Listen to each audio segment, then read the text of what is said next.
Kellyanne Conway's simply false spin on COVID-19. No one can spin like Kellyanne Conway. It's the secret to how she has lasted so long as senior counselor to President Donald Trump, someone who puts a premium on his advisor's ability to take lemons and turn them into lemonade. Or at least tell people they turned them into lemonade. But Conway's sangfroid for spin occasionally gets her into trouble. Wednesday morning was one of those times. In an appearance on Fox and Friends, Conway was asked about Trump's decision Tuesday to revoke U.S. funding for the World Health Organization. Here's what she said, bolding is mine. The president took decisive and immediate action at the end of January to shut down flights to China. That was criticized by The WHO. It was criticized by other people as xenophobic and racist, and travel bans don't work. Well, this one sure did. We have every right to know. And every right to know because what's happened here in this global pandemic. But there's another reason. Some of the scientists and doctors say that there could be other strains later on. This could come back in the fall in a limited way. This is COVID-19, not COVID-1, folks. You would think that people charged with the World Health Organization facts and figures would be on top of that. This is just a pause right now. So there is an examination to what happened. But people should know the facts. The message Conway is trying to spin here is clear. The WHO had 18 previous chances to tell the world about COVID-19 and didn't do a good job of it. Man, they must really stink. Or are they, maybe, hiding things from America? Except the reason the novel coronavirus is called COVID-19 is because it emerged in, well, 2019. As the WHO noted in its February 11 situation report.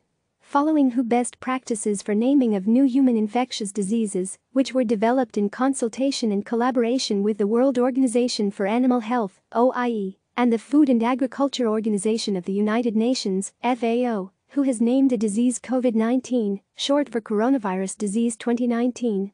Side note.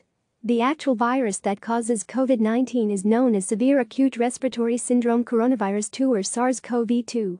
This name was chosen because the virus is genetically related to the coronavirus responsible for the SARS outbreak of 2003, explains the WHO. While related, the two viruses are different. Simply put, Conway is wrong. Dead wrong. She simply either forgot her facts on why COVID-19 is called COVID-19 or never knew them in the first place.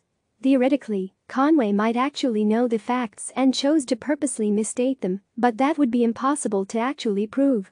She wants viewers on Fox News, the cable channel of choice for conservatives in the country, to be suspicious of the WHO, as Trump has fomented suspicion in virtually every world organization including the United Nations and the World Trade Organization. And the idea that there were 18 other previous coronaviruses that the WHO didn't tell us about is too tempting for Conway to pass up. Even if it's totally and completely false. If you think Conway will pay any sort of price within the White House for, misspeaking, well, you haven't been paying much attention over these past 3 years.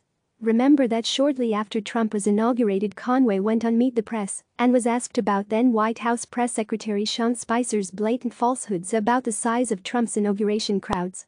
She said this. "You're saying it's a falsehood." And they're giving, Sean Spicer, our press secretary, gave alternative facts. Alternative facts. Those two words have, in many ways, come to define Trump's tenure in the White House. According to the Washington Post's fact-checker, Trump has said more than 18,000, not a typo, false or misleading things in his first 1170 days in office. That's an average of more than 15 false claims a day. Every day. So, no, Conway won't be castigated or called out by the president for her what about the past 18 COVID suggestion. And that, right there, is the problem. Click subscribe to receive the latest news.